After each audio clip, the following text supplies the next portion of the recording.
What's the haps, guys? Welcome to Spiral Spiel.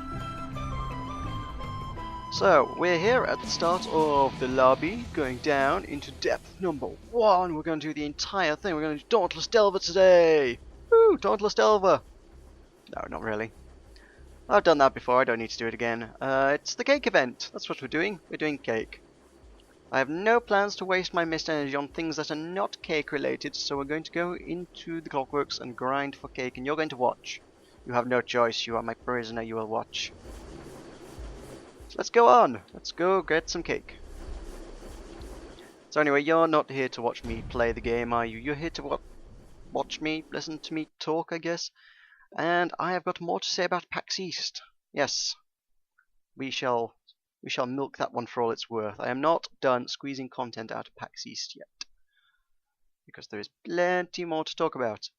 There are a lot of games that I want to talk about, many of things I found, many of things I already knew about, but I want to talk about them, and if I were to show them all off it would take forever, so you get the 5 videos I did last week. I hope that was an interesting little diversion, and everything else I'm going to just talk about now, okay? That okay with everyone? Good, good.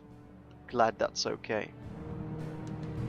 So, obviously, I'm busy reading my list of missing enemies. Start with my favorites, the big guys, the Dejabon. I showed off a little bit of Monster Loves You last week. Very fun game. Also launching, or at least on Steam Early Access, around the same time as PAX East. They had, yeah, they're both on. These two are both on Early Access. Not actually out yet, but you can buy them and play them at this stage.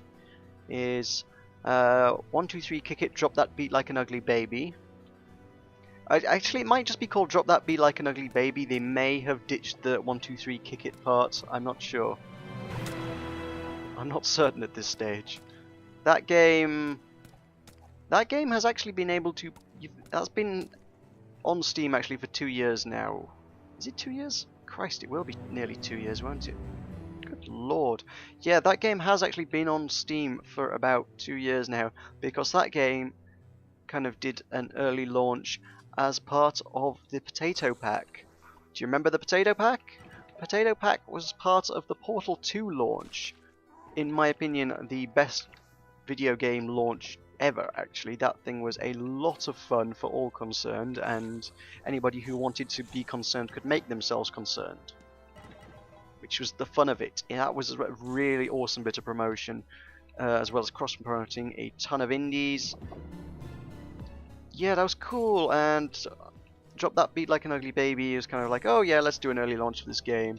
I've spoken to Ichiro before. His stance on the matter was, good lord, I wish we hadn't done that. I really regret doing that, just because releasing a product so early, everyone sort of bought it expecting a finished product, and the amount of backlash they've had from releasing a game that wasn't finished, a little bit excessive, really. So they've had 2 years to work on refining and polishing it and doing it up, and that's actually a pretty solid game now. They've redone the entire game from scratch in Unity. It looks really pretty. It's still it still needs some work, I guess. I believe as of this week they're in the midst of implementing a file browser, which is something the game has actually needed for 2 years now.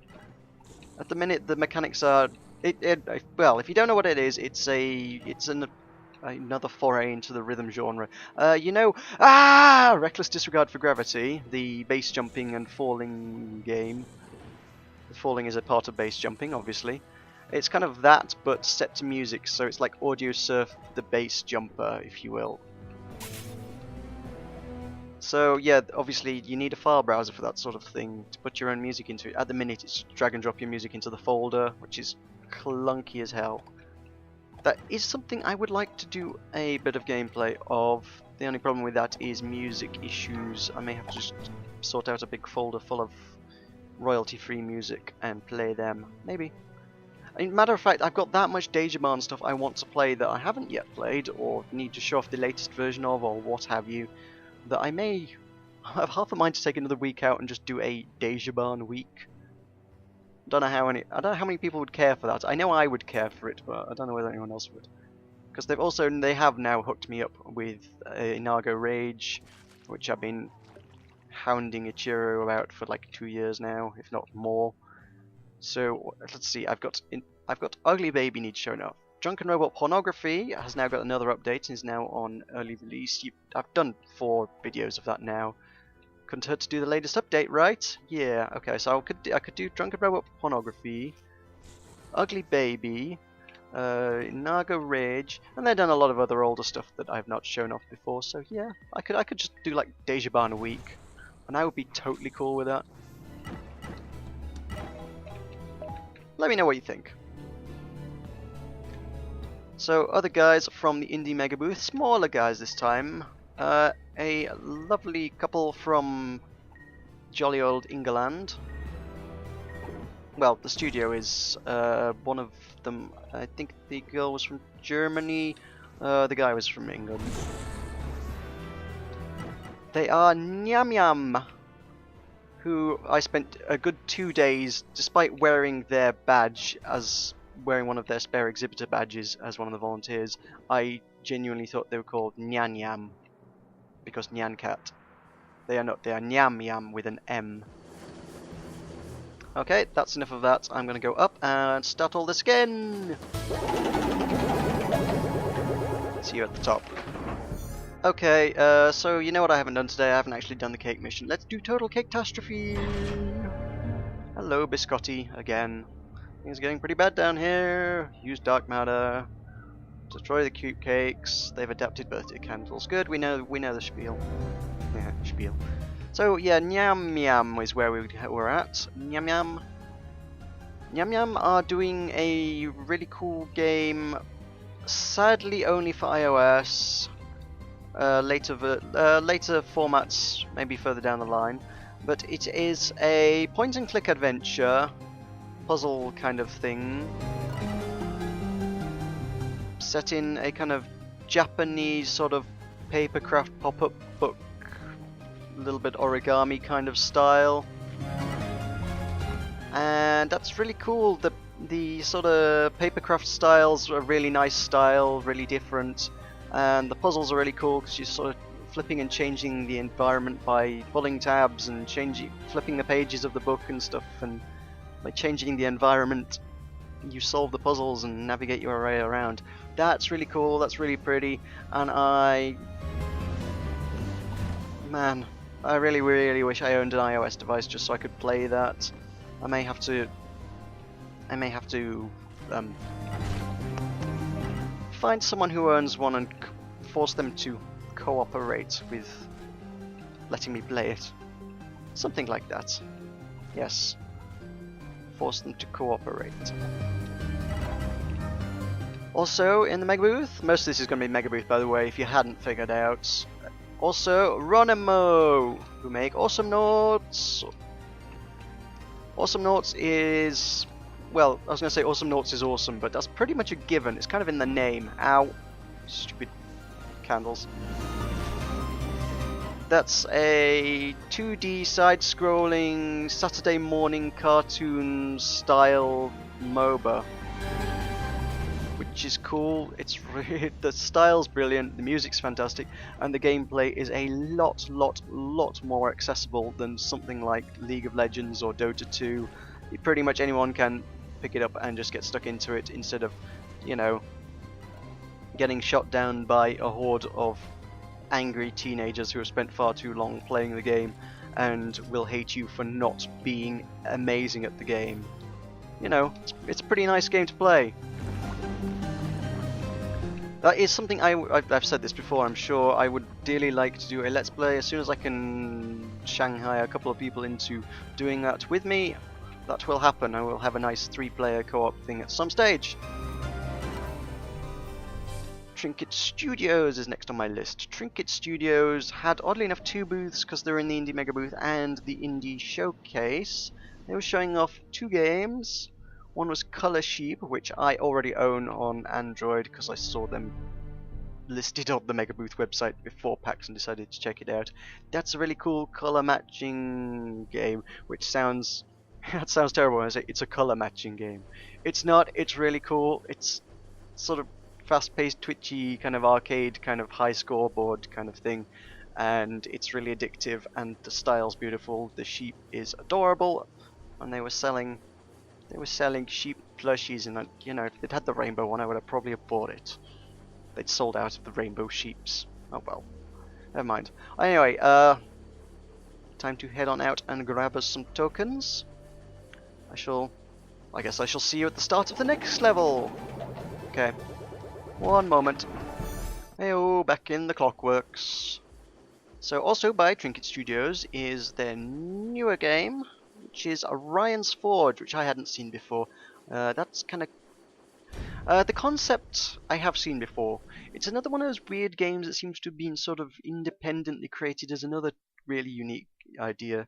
But honest to God, it doesn't seem like anyone's ripped anyone off.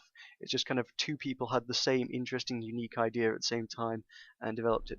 There is a game out there called Auditorium, which is kind of a physicsy particle thing. You start with a stream of colored particles and you must direct them to an objective using gravity fields.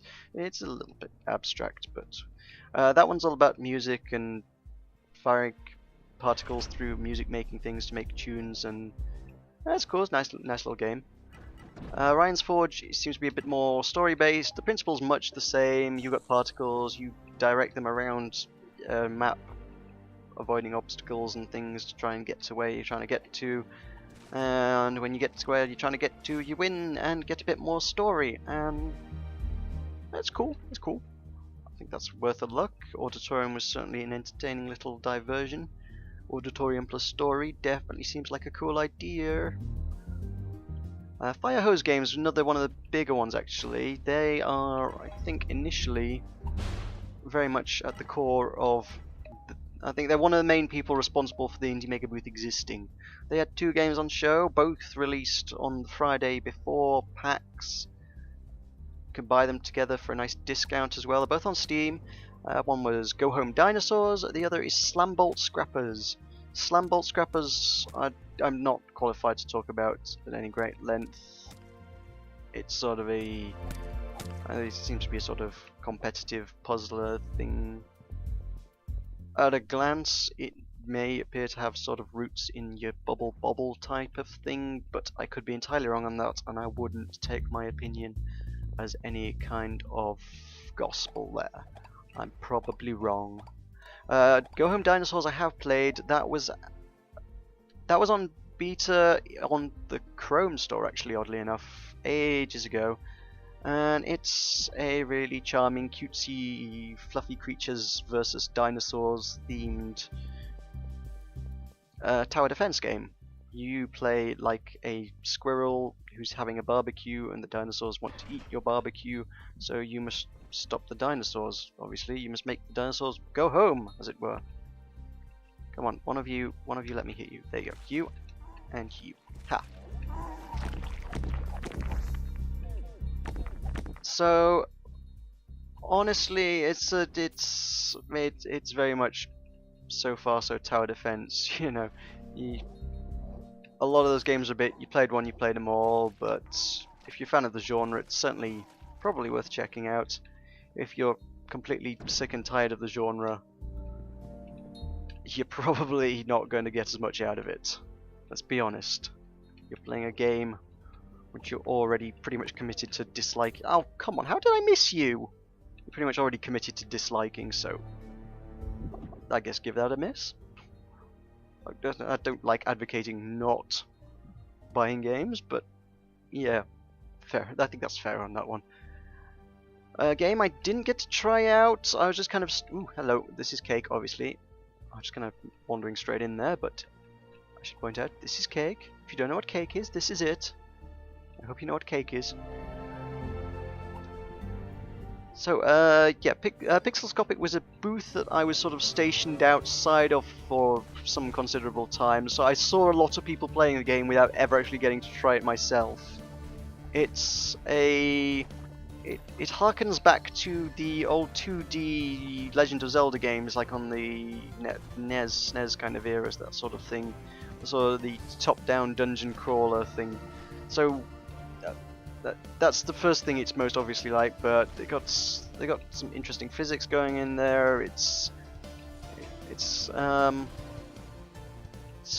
They're calling it semi-roguelike is what they're calling it, I think. So you don't wipe out and lose all your progress forever and ever if you die, but you lose a lot of stuff and you get to pick up kind of where you left off.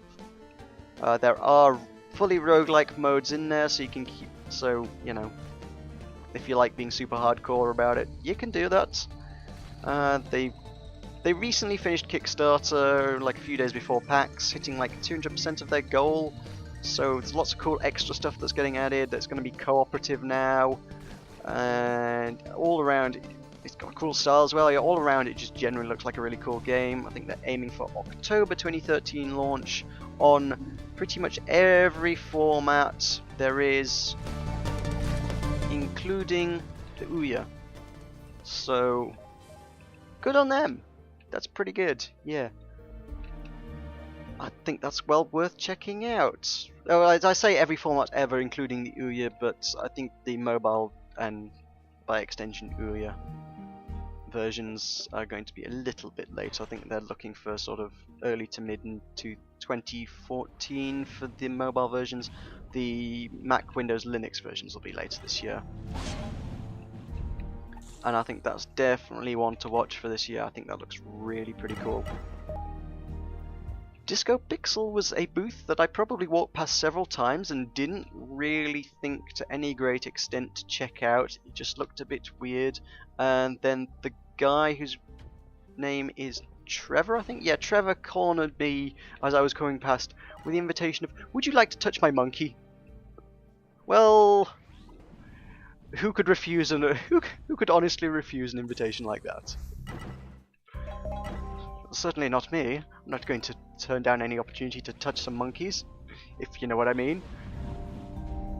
So their game is Jungle Rumble. It's a what is it? It's a rhythm strategy game, is what it is. It's really bizarre. There's kind of overarching rhythm behind all the levels. It's going tappa tappa tappa tappa tappa along the top. This shows the beats on the screen, and you have to tap out specific monkeys in a specific pattern. Don't know why I'm breaking those, I just felt like it. You have to tap out specific monkeys in a specific pattern. If this is the gate, where am I headed? I missed a bit. I have missed a bit. Let's go back the other way.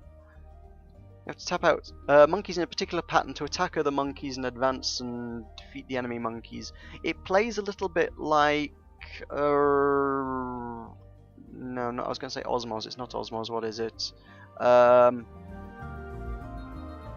Euphoria, that's the one. It plays a lot like that as far as strategy is concerned. There are other ones in that kind of vein as well, but I can't think of the names of any offhand. Euphoria is the most notable example I can think of right now.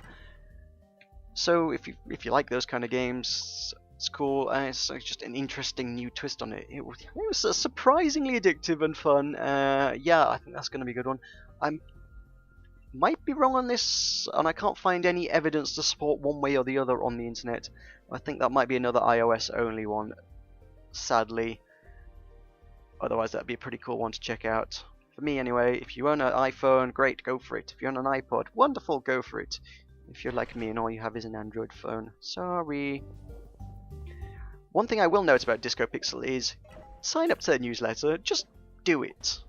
Even if you don't want to hear about their games, they know a lot of people and they work with a lot of people. So yeah, one of their main perks and features that they use to try and get you to sign up to their newsletter is they will give you free games and discounts on other games and stuff. So just for signing up, they gave me what? Let me find the code. What was it? It was for House of Dead Ninjas on Steam. I have not checked that one out yet. I need to find out what that actually is. And then there was a discount on, I forget, about 2 days after signing up for the newsletter, they've given me a discount code for another game, which I already owned, so I should know what it was, but I think perhaps the simple fact that I did already own it just made me go, meh, I already own it. so I did give it much more thought. So maybe that's why I don't remember it. So yeah, that seems really good just to sign up to, just for the deals, for Christ's sake. So yeah, go check out Disco Pixel just for great value on awesome things, even if you're not interested in touching monkeys. Hoo boy, I've got another, how many notes have I got? I've got another 5 things to talk about. Jeez Louise. Alright, let's head to the top and start all over again. Alright, one moment. Okay, once more into the depths, into the... I don't know which gate this is. It's Bishop? Is that a bishop? Is that what that's supposed to be? Orange Bishop Gate? It's not the Orange Bishop Gate. I don't know what it is. Yeah, right. Bullet point number... I don't know. Bullet point number 57. Tin Man Games! Tin Man Games? I hung out with these guys for a while. I didn't play any of their stuff, just talked to them for frickin' ages because they're really cool guys. Oddly enough, sort of a studio stretched halfway around the world. They've got half of them is based in the UK, half of them is based in Australia, which is a bizarre setup, but hey, if it works, it works. So they are... Ooh, Danger Room. Let's do the Danger Room. Let's not do the Danger Room. They are doing officially licensed versions of the Adventure Game books. Do you remember the Adventure Game books? I hope some people can remember the Adventure Game books. Written by Steve Jackson and Ian Livingstone back when I was growing up, so definitely a 90s thing. If not earlier, probably earlier as well. Actually, they've probably been going around. Oh, they'll have been around for years and years and years. They were, yeah, they were. Well, the name's pretty explanatory. There's Choose Your Own Adventure books. The Adventure Game books is the official title. Which I think Choose Your Own Adventure is also like their trademark as well. I don't think, because who was it? Ryan North of Dinosaur Comics recently wrote his own Choose Your Own Adventure game books, but got told off for calling it a Choose Your Own Adventure book. They had to rebrand it as a Choosable Adventure, which is ridiculous. But hey ho, so it goes. So these are the official Choose Your Own Adventure game books, and they have been ported to as if you could port a book. Yes, these have been ported to. Have I done this right? I have, haven't I? Yeah. These have been ported to iOS and Android, so now you've got Choose Your Own Adventure game books officially licensed by Steve Jackson and Ian Livingstone on your Android and iOS device, which is really cool. I'm going to have to pick up a few of them. That's amazing. It's it may turn out to be not as great as I remember. I may just be nostalgiaing a bit hard, but hey ho, nostalgia's cool.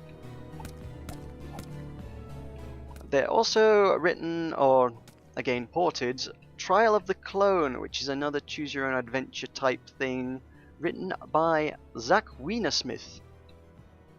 As you may have already picked up from my going on about Dinosaur Comics, I'm a bit of a webcomic fan. Zach Weinersmith, if you're not familiar with his work, writes Saturday Morning Breakfast Cereal, which is actually also a YouTube series as well, so you could go check out their stuff on YouTube. That's kind of a cool one as well. So they do YouTube stuff. They predominantly do, he predominantly does webcomics. And he's done this Choose Your Own Adventure thing, which has now been ported to certainly Android, not certain about iOS, but probably iOS. By Tin Man Games, yeah. And it's voiced by Will Wheaton. So all around pretty cool. Written by Zach Weinersmith, voiced by Will Wheaton, ported by Tin Man Games. Yeah, that'll do me. That sounds pretty cool. That's worth checking out, I think. I could get behind that. It's Zach Weinersmith's stuff is a little bit mature, so I think it's got like a 17 rating or something. It is mature content, so children, be cautious. Ask your parents first. Michael Todd Games. I played one of Michael Todd's games in the Advent of Indies, that's what it is. I always forget what it was. And I did it. I forget what it was. So, the Advent of Indies. Yeah, that was fun. Remember that. I played some cool stylized artsy thing of his back then, and this time showing off Electronic Superjoy, which was also in pretty much exactly the same style, and I don't know how I didn't pick up on that it was his stuff because of the style. I should have gone, oh hey, I've played that before, but I haven't. So this is sort of a really hardcore platformer with an absolutely amazing electronic soundtrack. And they had people stood there on the it was pretty much like a dance floor. There's a big area, big TV, one guy stood in the middle of it and a crowd of people. It genuinely felt like a dance floor just looking at it, just because of the electronic music going on. And yeah, the one guy I watched playing it, he was so frustrated that game. Yeah, that's pretty hardcore. If you like the hard as nails types of games, that's probably a good one for you. I'm not sure about format on that one, so I'm not going to tell you. You'll have to look it up yourself. So cool, stylized, hard as nails platformer type thing with awesome music. Can't say fairer than that. Bootsnake Games. Oh, really? We're at the end already? Okay. Well, let's try and do one more run and try and get it done in one more run. I've got a few more points. See you at the top. Okay, back at the top. Right, Bootsnake Games it was. Bootsnake Games showing off Containment the Zombie Puzzler, which has been out on Steam for a while now, actually. Kind of struck me as a little bit odd that they might be there, but there they were, nonetheless. Containment the Zombie Puzzler is kind of I don't know how to describe it because it's got elements of other things, but it's not really like other things. There's nothing immediate to compare it to. The closest thing one could compare it to would be a match 3 puzzler, but it's not really match 3. There's nothing matching 3 about it. Same kind of grid with elements, and you're rearranging them to form patterns to make solutions to puzzles, and it mostly revolves around fighting off the zombie horde. And then there's environmental hazards and stuff, and it's all kind of cool, just interspersed with story elements, and quite a cool little game. I think it's well worth checking out.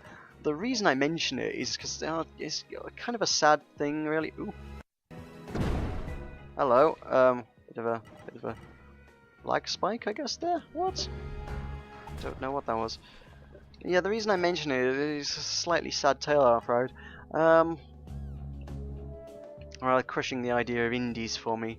Talking to the guys afterwards, apparently they're giving up. Well, they're not giving up indie game making. They are going to continue doing it, but they're giving it up full time. They can't. Containment has not remotely done anywhere near well enough. Which is a shame, because it's not a bad game, it's a pretty cool game, I think it's worth a look. It's just not done well enough, and they can't make a living off of it, and so they're going to have to quit and get day jobs and join the rat race and the 9-to-5 grind like the rest of us. And I think that's really sad. These guys chasing the dream, and for all the success stories, it's kind of a bit disheartening when you hear the ones that it didn't work out like they'd hoped. And this is one of them, unfortunately. So I think go buy their game, save someone from ending up working in Starbucks. Jeez. Or worse yet, a sales office. Right, onto the couple of points of things that I saw that were interesting that weren't in the Mega Booth, which says a lot about the stuff that wasn't in the Mega Booth. That there was just only so little that was actually worthwhile. One was Soda Drinker Pro, which is the world's foremost first-person soda drinking game. Never has soda drinking been quite so realistic. This is absolute epitome of the genre. You've never played a soda drinking game like this. It's one of the best experiences you'll ever have. So goes the sales pitch, I think. That was an interesting booth to visit. They'd got some guy who I don't know who they'd got. I'm not sure he was working on the game, but he was a hell of a salesman. There may be some footage out there. I hope someone out there has got some footage on YouTube of this guy trying to sell you on... Eh? Where'd you guys come from? I hope someone's got some footage of this guy selling Soda Drinker Pro, because he was amazing. This game is... Oh, just... look, I'll put a link in the description. Go check it out. It needs to be checked out to be believed. I hear tell there is a code somewhere in the game for another game, which I think might be the point of the game's existence. I'm not sure. All I know is I went to check it out because I'd heard so many people had demanded to know where it was, with me being a sort of indie volunteer. They're like, "Where's Soda Drinker Pro? We need to know where Soda Drinker Pro is. It's the best game at PAX." It's like weird. It's genuinely like a cult, actually. If I had to compare it to anything, I don't know how, why, what the nature. I don't even know who made it. There is nothing that says who made it. It appears to be Soda Drinker Pro made by Soda Drinker Pro, as far as I can find out. I think the game made itself. 3, really? Come on, give us some more. I need like 5. 5 would be awesome. Yeah, that defies description, that game. Please go check it out. One last point to touch on is Robot Loves Kitty, which was itself the title of a cool Flash puzzle game that I played ages ago.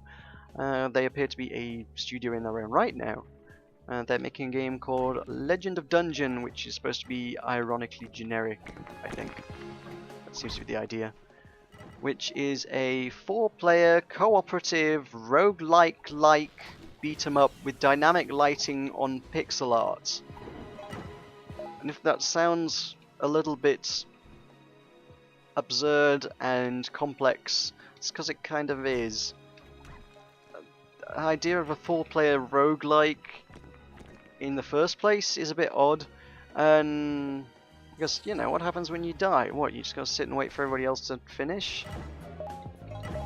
No, as it says roguelike because there is a slight resurrection mechanic.